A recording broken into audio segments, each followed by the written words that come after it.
Bismillahirrahmanirrahim. Assalamualaikum warahmatullahi wabarakatuh. Alhamdulillah.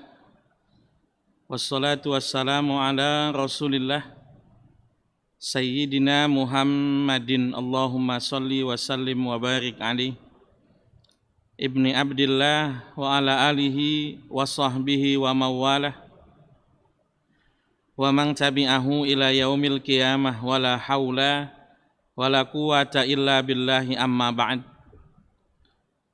Rabbi shrah li sadri wa yassir li amri wahlul 'uqdatam min lisani yafqahu qawli. Subhanaka la ilma lana illa ma 'allamtana innaka antal alimul hakim. Hadirin para pemirsa An-Nabawi TV yang mudah-mudahan dirahmati oleh Allah Subhanahu wa ta'ala. Amin, amin, Allahumma amin. Alhamdulillah, hari ini kita sudah memasuki hari yang ke-15 dari bulan Ramadan 1441 Hijriah. Mudah-mudahan apa yang kita lakukan di hari ini diterima dan diridhoi oleh Allah Subhanahu wa ta'ala. Amin, amin, Allahumma amin. Pada hari ini kita akan membahas tentang salah satu bagian dari zakat mal, zakat harta, yaitu tentang zakat logam mulia, zakat emas dan perak.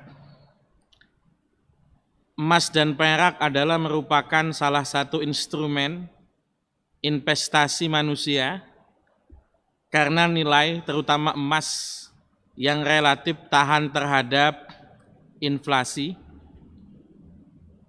Kita lihat misalnya kalau kita coba bandingkan daya beli emas di masa Nabi dengan yang ada di masa sekarang, kurang lebih relatif sama. Nabi Muhammad SAW pernah membeli seekor kambing yang ketika itu harga pasarannya adalah 1 dinar. Misalnya dalam hadis Urwah Al-Bariki disebut bahwa Urwah diberi oleh Nabi uang sebanyak 1 dinar untuk dibelikan seekor kambing. 1 dinar yang kira-kira 4 gram seperempat atau 4,25 gram itu menjadi alat pembayaran seekor kambing di masa Nabi, dan kurang lebih nilai uang senilai 4,25 gram pula masih dapat kita gunakan untuk membeli seekor kambing di masa sekarang. Emas dan perak, dua-duanya wajib dizakati jika dua-duanya menjadi barang simpanan, bukan barang pemakaian.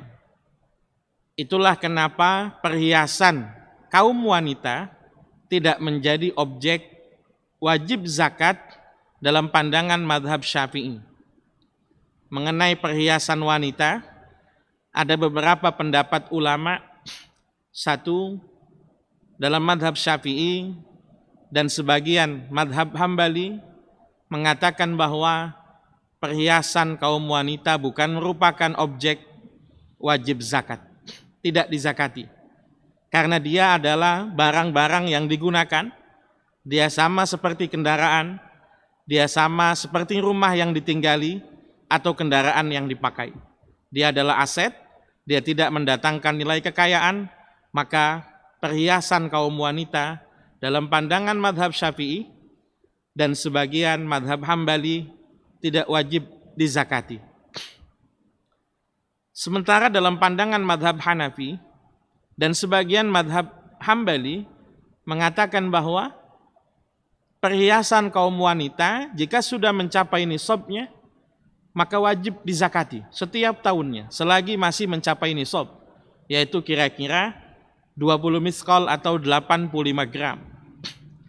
Dan yang ketiga adalah pendapat dalam mazhab Maliki yang mengatakan bahwa perhiasan kaum wanita hanya wajib dizakati 1 kali saja.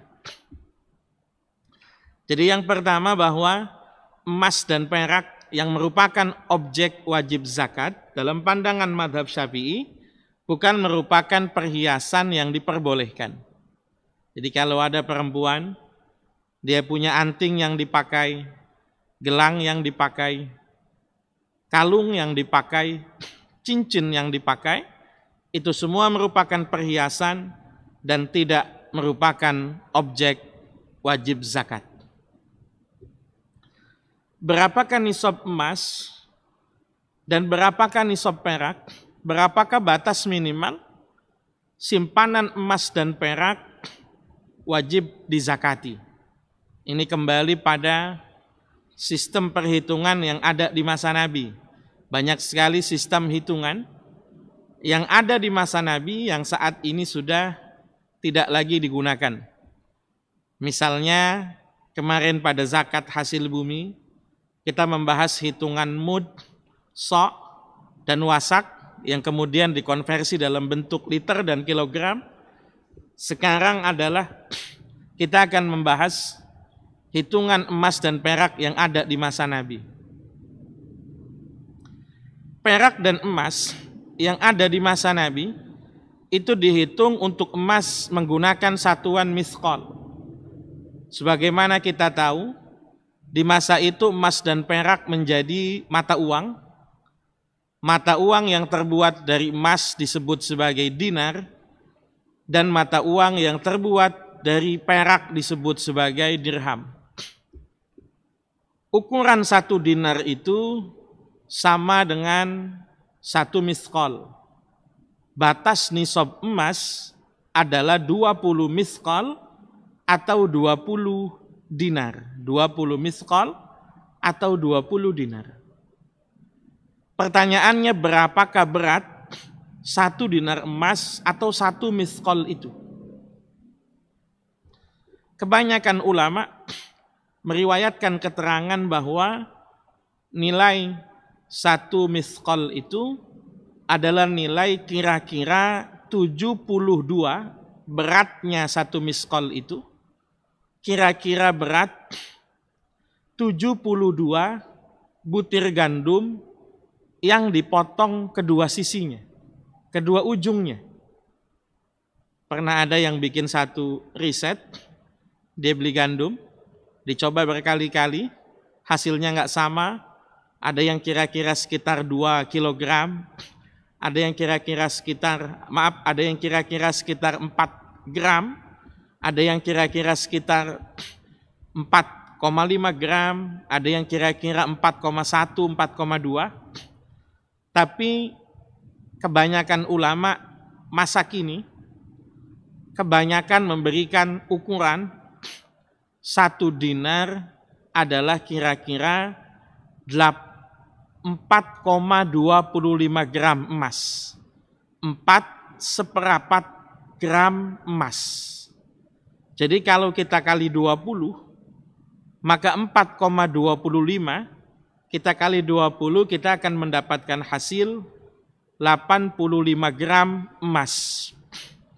Orang yang sudah punya simpanan logam mulia, bisa dalam bentuk koin emas atau dalam bentuk emas batangan, kalau nilainya sudah mencapai 85 gram, maka sudah wajib dizakati.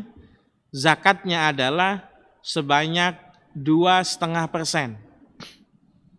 Zakatnya adalah sebanyak 2,5%. Misalnya, orang punya koin emas atau emas batangan, mencapai beratnya sampai misalnya 200 gram, maka 2,5%-nya wajib dizakati. 2,5% dikali 200 sama dengan 5 gram, maka nilai 5 gram itu wajib dia zakati sebagai zakat emas.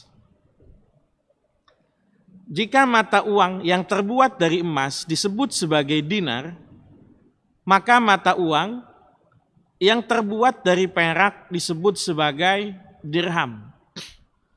Kebanyakan kalau dinar atau mata uang emas di masa Nabi itu dicetak oleh kerajaan Romawi, sementara mata uang perak atau dirham dicetak dan diberlakukan kebanyakan di wilayah kerajaan Persia. Menjadi umum di wilayah-wilayah tertentu bahwa mereka bertransaksi menggunakan dua mata uang ini. Kadang-kadang mereka menjual menggunakan dinar, memberikan kembalian dalam bentuk dirham, atau juga sebaliknya. Maka menjadi satu ukuran berapakah berat dirham jika dibandingkan dengan berat dinar. Disebut bahwa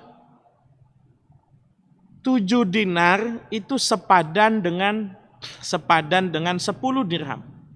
Saya ulangi, 7 dinar, ukuran 7 dinar itu sepadan dengan ukuran 10 dirham.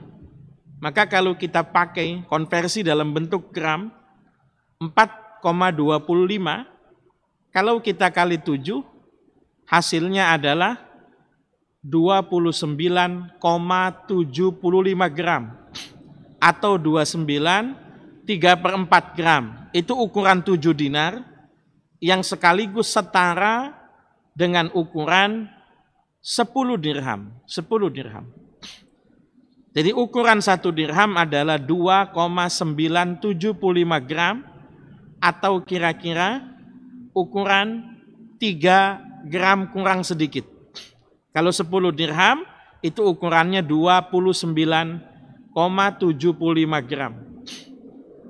Berapakah nisab atau batas minimal kita punya simpanan perak yang wajib kita zakati?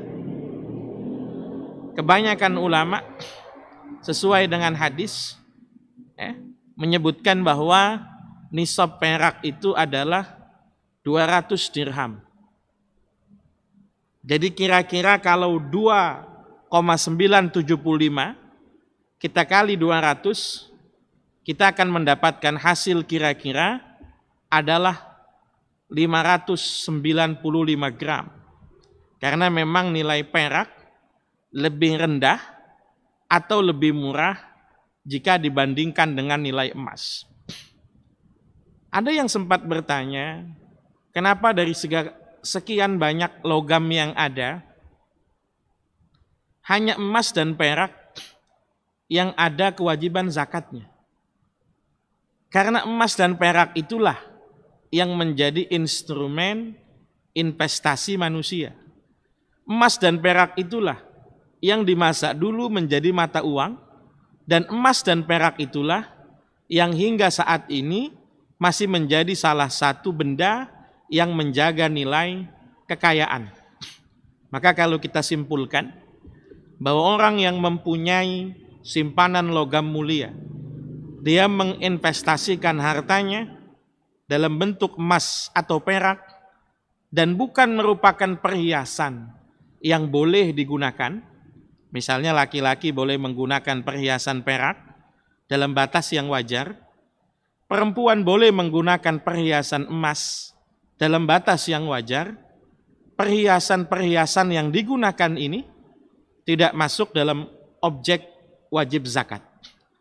Jadi kalau ada orang punya simpanan emas atau perak yang bukan merupakan perhiasan, sudah melewati masa 1 tahun, dan sudah mencapai nisabnya, kira-kira ukuran 85 gram untuk emas dan ukuran 595 gram perak untuk perak, maka emas dan perak ini yang menjadi simpanannya sudah wajib dizakati.